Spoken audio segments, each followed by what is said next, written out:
kesempatan kali ini, perkenalkan saya Dewi Ratnasari akan membahas mengenai hubungan industrial dengan judul PHK COVID-19, apakah kebijakan yang tepat, lalu bagaimana dampaknya. Tentunya untuk membahas hal ini, saya tidak sendirian, saya ditemani oleh rekan-rekan saya, ada Ilham Seha, ada Hilda Kartini, dan juga ada Nutika Menitas. Nah, langsung saja untuk pembahasan kali ini, mungkin teman-teman sekalian sudah mengetahui bahwa COVID-19 ini memberikan pengaruh yang cukup besar dan menyebabkan juga defisit bagi negara kita. Tentunya para pekerja dan para pengusaha pun terkena imbasnya. Banyak perusahaan yang kolaps, juga pekerja yang banyak di PHK. Ini kan menjadi sebuah persoalan yang akhirnya harus kita cari tahu apakah kebijakan PHK ini adalah kebijakan yang tepat bagi sebuah perusahaan. Langsung saja untuk pertanyaan pertama ini mengenai apakah kebijakan PHK ini merupakan kebijakan yang tepat bagi perusahaan. Mungkin saudara Nutika bisa memberikan pandangannya. Kalau dari perusahaan sendiri sih, menurut pandangan saya bahwa suatu perusahaan yang mem-PHK karyawan karena sudah melalui pertimbangan sebelumnya, terlebih ini di masa pandemi, tentunya perusahaan harus bisa survive. Jadi bisa dikarenakan PHK ini bisa menjadi jalan untuk mem-survive di masa pandemi ini. Oke, berarti perusahaan bisa melakukan PHK untuk survive ya, karena pertimbangan juga banyak seperti penggajiannya gitu ya, modal dan lain sebagainya agar bisa survive dan tidak kolaps di masa pandemi ini.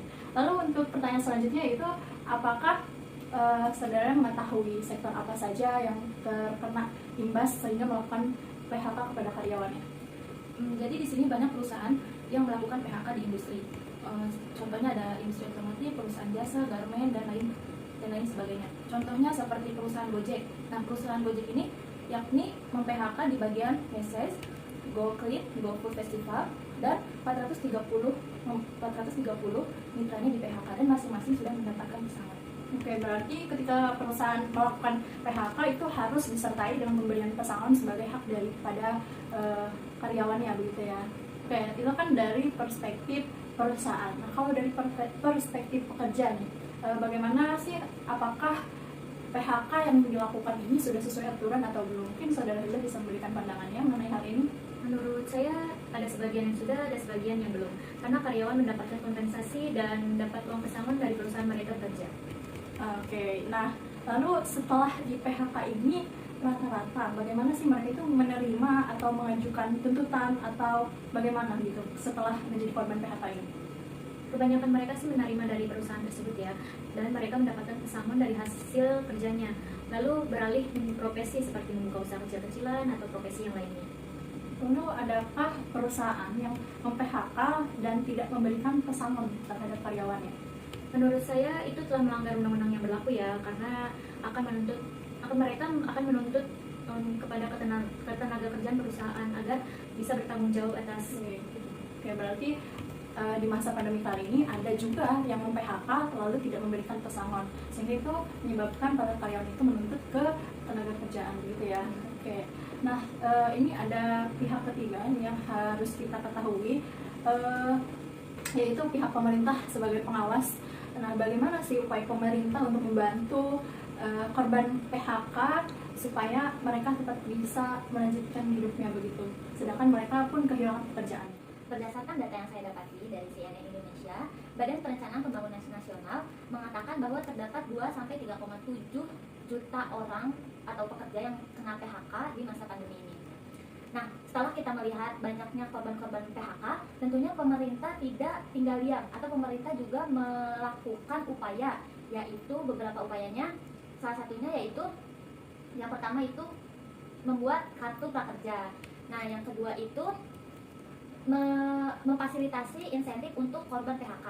Yang ketiga ada menerbitkan surat utang. Selanjutnya ada insentif untuk pekerja medis, dan yang terakhir ada kepastian THR. Baik, ini saya ada artikel dari tirto.id mengenai kasus PHK ini di masa pandemi, di mana ini ada sebuah perusahaan yaitu PT Cipta Kelindo yang memproduksi spare part otomotif. Dia melakukan PHK sepihak dan tidak memberikan pesangon seperti peraturan pada seharusnya. Nah, jadi menurut rekan-rekan sekalian, bagaimana sih tindakan dari perusahaan ataupun buruh atau pemerintah dalam perlindungan ini? Silakan mungkin dari saudara Hilda untuk menyampaikan pendapatnya mengenai hal ini. Baik, terima kasih. Menurut saya para pekerja pasti melakukan tuntutan karena hal tersebut ya, menyalahi aturan yang berlaku. Sudah dilakukan sepihak dan tidak memberitahu sebelumnya, dan pesangon tidak diberikan dengan sesuai. Oke. Gitu. berarti buruh itu bisa menuntut ya apabila terjadi ketidakadilan dalam pemanasan pesangon tersebut. Nah, kalau misalkan dari saudara Nufika sendiri bagaimana pandangannya? Ya, menurut saya dalam kasus ini perusahaan sah-sah saja melakukan PHK, tetapi karena tidak ada surat keputusan, maka perusahaan melanggar peraturan yang ada. Oke, berarti perusahaan telah melakukan pelanggaran karena sebelumnya tidak ada pemberitahuan ataupun surat keputusan seperti itu. Nah, kalau untuk saudara Ira nih, menurut saudara Ira bagaimana tentang kasus ini? Dalam kasus tersebut, tentunya hal tersebut telah melanggar peraturan pemerintah yang telah ditetapkan. Pemerintah telah menetapkan Undang-Undang Nomor 13 Tahun 2003 Bab Ketenagakerjaan Pasal 151 Ayat 1, 2, 3, Pasal 155 Ayat 1 dan Pasal 170. Di situ mengatakan bahwa tidak ada yang namanya PHK sepihak. Nah, di sini ada Pasal 151 Ayat 1 mengatakan bahwa perusahaan sebaiknya tidak melakukan PHK. Dan ada Pasal 151 Ayat 2 di situ menerangkan bahwa perusahaan harus melakukan musyawarah terlebih dahulu sebelum melakukan yang PHK. Nah, di situ ada pasal 151 ayat 3 di situ mengatakan bahwa setelah dilakukannya musyawarah tetapi tidak menemukan solusi, maka perusahaan harus menunggu keputusan dari PPHI begitu. Oke, nah begitu ya teman-teman pembahasan kita mengenai PHK di masa pandemi. Tentunya yang kita ketahui tadi dari hasil pembahasan kita, bagi perusahaan yang melakukan PHK tolong dilakukan secara prosedural sesuai dengan peraturan yang ada. Dan bagi para pekerja atau buruh apabila terjadi ketidakadilan, misalkan tidak memberikan pesangon gitu ya perusahaannya, itu bisa dilaporkan gitu ke perusahaannya. Tentunya juga telah disediakan oleh pemerintah wadah untuk menampung aspirasi para pekerja, para buruh apabila haknya tidak dipenuhi, yaitu melalui PPHI, begitu ya.